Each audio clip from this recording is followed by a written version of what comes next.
খেসারির ডাল বাংলাদেশে যদি সমীক্ষা করা যায় যে কতজন ডাল খান, তাহলে দেখা যাবে 90% ডাল খান প্রত্যেক দিন। দৈনিক আমিষের চাহিদা পূরণের ডালের তুলনা নেই। মাছ মাংসের পরিবর্তে ডাল আমিষের চাহিদা পূরণ করে, কিন্তু এই ডাল যদি কখনো পঙ্গুত্বের কারণ হয় বা মৃত্যুর কারণ হয়, সেক্ষেত্রে কি করা? খেসারির ডাল খেলে আমাদের অনেক রকম ক্ষতি হতে পারে। কি হতে পারে বা খেসারির ডাল কেন খাবো না, সেই নিয়ে আজকে বলবো। কিন্তু তার আগে বলি নমস্কার, আপনার একান্ত প্রিয় পরিবার কলকাতা ক্যানভাসে আপনাকে স্বাগত জানাই। আপনি যদি এই পরিবারের একজন এখনো না হয়ে থাকেন, তাহলে প্লিজ সাবস্ক্রাইব করে নিন কলকাতা ক্যানভাস। পাশেই বেল আইকন রয়েছে, প্রেস করে অন করে নিন, তাহলে নতুন ভিডিও আপলোড হওয়ার সঙ্গে সঙ্গেই নোটিফিকেশন পৌঁছে যাবে আপনার কাছে। এবার বলি খেসারির ডাল আমাদের জন্য কতটা ক্ষতিকর। মুসুর ডাল, মুগ ডাল ইত্যাদির মতো একটি ডাল হলো খেসারি। বাংলাদেশ, ভারত, পাকিস্তান, নেপাল এবং আলজেরিয়ায় এই ডালের প্রচলন সবচেয়ে বেশি। এছাড়াও ফ্রান্স, ইতালি, স্পেন এবং অস্ট্রেলিয়াতেও এই ডালের প্রচলন আছে। এই ডালে বেটা অক্সালিক অ্যামাইনো এল অ্যালানিন অ্যাসিড নামক উত্তেজক নিউরোটক্সিন রয়েছে, যা স্নায়বিক পঙ্গুতা বা প্যারালাইসিসের জন্য অনেকাংশেই দায়ী। এই রোগকে ল্যাথাইরিজম বলা হয়। শুধু মানুষেরই নয়, ঘোড়া এবং গবাদি পশুকেও দীর্ঘদিন ধরে যদি এই শস্য খাওয়ানো হয়, তাহলে এই রোগে আক্রান্ত হতে পারে।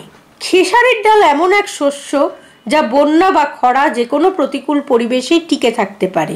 তাই কিছু উন্নয়নশীল দেশে দুস্থ জনগণের জন্য এই ডাল বেঁচে থাকার প্রধান খাদ্য হয়ে দাঁড়ায়। 1970 সালে ইথিওপিয়ার গোন্ডার অঞ্চলে মহামারী দেখা দিয়েছিল এবং 1% মানুষ স্থায়ীভাবে পঙ্গু হয়। দ্বিতীয় বিশ্বযুদ্ধের সময় খাদ্যাভ্যাসে খেসারি দৈনিক খাবার হিসেবে আফগানিস্তানে গ্রহণ করা হতো এবং ল্যাথাইরিজম মহামারী আকারে দেখা দেয়।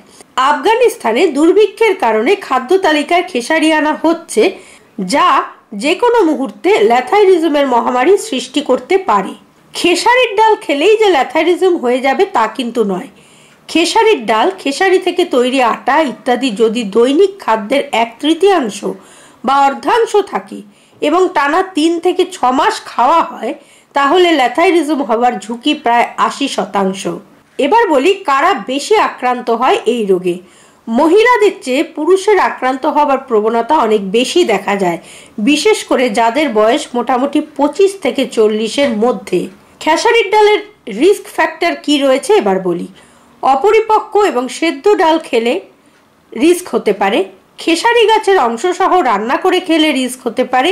রক্তের গ্রুপ O+ বা O- হলে এই ধরনের রিস্ক হতেই পারে। এবার বলি ল্যাথাইরিজমের লক্ষণগুলো কি। ল্যাথাইরিজমের লক্ষণগুলো হঠাৎ করেই শুরু হয়। প্রাথমিকভাবে হাঁটতে অসুবিধে হয়, অসহ্য যন্ত্রণা হয়, পা অবশ হয়ে যায় বা এই ধরনের নানা রকম অনুভূতি হয়। ধীরে ধীরে মাংসপেশির অসাড়তা শুরু হয়, যা কোনোভাবেই ঠিক হয় না। এরপর শুরু হয় অঙ্গ সঞ্চালন অক্ষমতা এবং অনিয়ন্ত্রিত কম্পন, অর্থাৎ আপনার শরীরের অঙ্গ প্রত্যঙ্গ কাঁপতে শুরু করে এবং অঙ্গ প্রত্যঙ্গ নাড়াচাড়া করতে অক্ষম হয়ে পড়ে। এছাড়া হাঁটু বন্ধনে ব্যথা হতে পারে, ভারী হয়ে যেতে পারে এবং পেশি টেন্ডন শক্ত হয়ে যেতে পারে। ল্যাথাইরিজমের ধরনটা কি? 2 ধরনের ল্যাথাইরিজম দেখা যায়, অ্যাঞ্জিওল্যাথাইরিজম এবং অস্টিওল্যাথাইরিজম। অ্যাঞ্জিওল্যাথাইরিজম সম্পর্কে এবার একটু বলি।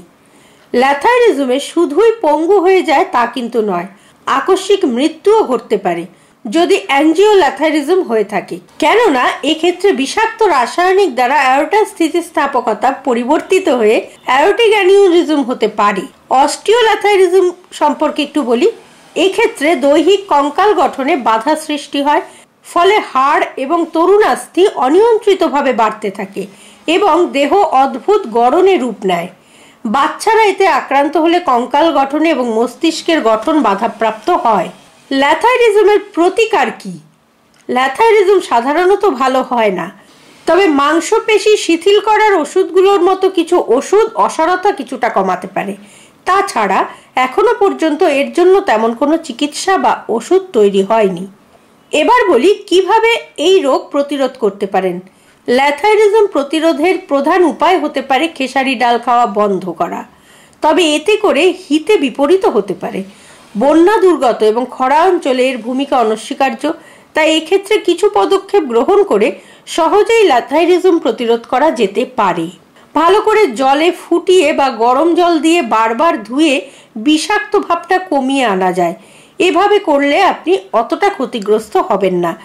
140 ডিগ্রি সেন্টিগ্রেডে 50 থেকে 20 মিনিট ভেজে নিলে 80% বিষাক্ত রাসায়নিক মুক্ত হয়ে যায়। এভাবেও আপনি খেসারির ডাল করতে পারেন। সারা রাত জলে ভিজিয়ে রেখে রান্নার আগে সেই জল ফেলে তারপর ভালোভাবে রান্না করলে 90% বিষাক্ত কমে যায়। সুতরাং এই 3টে পদ্ধতির মধ্যে যে কোনো একটি পদ্ধতি অবলম্বন করে খেসারির ডাল আপনি রান্না করে খেতেই পারেন। প্রতিরোধের প্রধান লক্ষণ হচ্ছে মারাত্মক প্রাকৃতিক বিপর্যয়ে খেসারি চাষ করা হবে এর পুষ্টিগুণের জন্য, কিন্তু সেটা হবে এর বিষাক্ততা দূর করে। এক্ষেত্রে জিনগত পরিবর্তন আনতে পারলে নিরাপদ খাদ্যশস্য হিসেবে কম দামে সহজেই সর্বস্তরের মানুষের গ্রহণযোগ্য হতে পারে। সুতরাং আজকের ভিডিও থেকে জানা গেল খেসারির ডাল আমাদের জন্য কতটা ক্ষতিকারক, কতটা মারাত্মক। সুতরাং যতটা সম্ভব খেসারির ডাল খাওয়া বন্ধ করুন বা খেসারির ডাল থেকে দূরে থাকুন। আজকের এই ভিডিওটা যদি ভালো লাগে লাইক করুন এবং প্রচুর পরিমাণে শেয়ার করুন, কারণ অনেকেই রয়েছেন যারা খেসারির ডাল খান, হয়তো অজান্তেই তারা বিপদ ডেকে আনছেন। তাই প্রচুর পরিমাণে শেয়ার করুন, কমেন্ট বক্সে কমেন্ট দিন। আর আপনি যদি এখনও এই পরিবারের একজন না হয়ে থাকেন তাহলে এই ধরনের সাংঘাতিক মারাত্মক গুরুত্বপূর্ণ তথ্য জানতে প্লিজ সাবস্ক্রাইব করুন কলকাতা ক্যানভাস। পাশেই বেল আইকন রয়েছে, প্রেস করে অন করে নিন, তাহলে নতুন ভিডিও আপলোড হওয়ার সঙ্গে সঙ্গেই নোটিফিকেশন পৌঁছে যাবে আপনার কাছে। ভালো থাকুন, সুস্থ থাকুন এবং নিজেকে সুস্থ রাখতে খেসারির ডাল দূরে রাখুন আর সঙ্গে রাখুন দেখতে থাকুন আপনার একান্ত প্রিয় পরিবার কলকাতা ক্যানভাস। নমস্কার।